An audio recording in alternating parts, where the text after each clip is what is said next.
Boom. There we go. It's a little dark. So open the Some shades. light on her. There we go. Today we are going to talk about sleep. Sleep. And why it's important. And not only because I need to take this advice. Yeah, first of all, this folks. this one. I can fall asleep. I just get First up of all, too there's a early. great book by a guy named Dr. Matthew Walker called Why We Sleep. It's a must read. It'll help you figure out what is going on. And it'll end the myth that if I sleep 2 hours tonight and 10 tomorrow night, I make up. That's not how it works, people. It says all we need in life is sleep, sunshine, and fresh air and water. Grass-fed beef. And grass-fed beef. 100%. We'll get to that in another video. But outside of the health benefits when it comes to sleep, it's also very important for our partnership. Tell us why, T. Why people go to sleep at the same time even, and why it's good.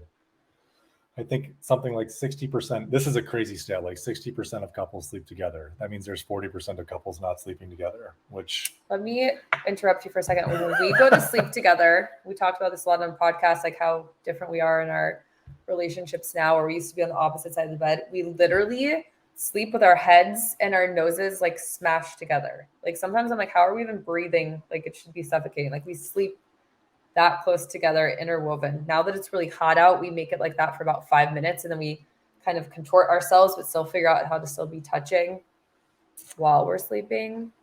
They say it does so much for you, though. Like, it regulates your nervous system. Oxytocin, the big chemical that everybody wants. The which actually helps you sleep better.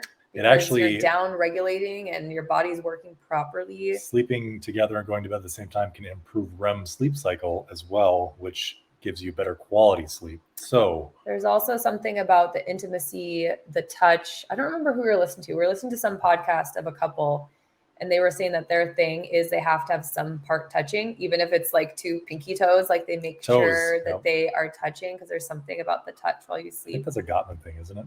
Could be. Yeah. I don't remember. We know a ton of people that definitely are on completely different sleep cycles, go to bed at completely different times. Or not only that, we were just talking today, what are the reasons why you're not going to bed early? And most of the time it's for just a lot of baloney. We're binge watching something, scrolling for sure. We don't watch a ton of TV, but we'll have like one show and we just watch that only show for a little while. I think we stayed up a little later because it's summer, but normally like by 8:30 we go to bed, which usually means we only have time for one episode of the show. So by the time we go to bed, so I'm not saying you can't do that either, but again, this is about connecting and being healthy at the same time. So if you're the TV couple, great. How can you, limit the consumption of the TV and maybe turn it off early and have a ritual before bed? That'll be something that we'll include in one of the days of the workshop. Will be sleep, getting on a better sleep cycle, trying at least to get on the same cycle together, and things you could do before bed. I mean, it sounds cheesy, but you could meditate before bed. You could read something together before bed. You could just sit there and fucking talk. You could look at each other and you could talk. You could cuddle. Crazy, huh? All of those things, though, actually literally are physically good for you. This is not just emotional. There's physical benefits. So again, we're sharing all this because we are offering up our 7-day free workshop, Revitalize. Again, incorporating all the things that we are coming back to after summer. We do stick to the sleep forehead to forehead policy, but we've definitely been staying up a little bit later. Later than I like. I've been starting to get up a little bit too early again because I have so many things to do. So I need to figure that one out a little bit. But I do get up early and then I come back and cuddle with him after I get up before I go do my workout. You left out one important key component to going to bed together, is that it increases the sexy time. There's so many benefits. But anyways, it's just thinking about those things. And lastly, going just back to the couples and connecting, going back to TV time, all that. I'm not saying don't do it, but even thinking about what is happening during that time, because we're trying to promote, again, the health aspects and the couples and connection. So are you guys watching TV like cuddled up on the couch, like watching a movie? Are you on the opposite sides? Is one of you on your phone and one of you is watching? Is one of you flipping and one of you is scrolling? Even that you could turn into a nighttime routine. Like we're going to put our phones down. Yeah, good policy. And we're going to choose a show that we're going to watch together or a movie and something that we're both into. A lot of times, and I want to say, people want to always say it's the guy, but either one of you is the master of the remote, right? Well, I put on my show. Oh, I'm not interested. I'm not going to sit with you. Okay, cool. How about you decide for both of you, like make everything into a routine, just like the morning, the nighttime is important. And how can you, again, cut off those activities too, so you guys could have a ritual to go to sleep together. Yeah. But connecting, that is our goal here. Connecting, revitalizing. Plug your phone in a different room or far away from you.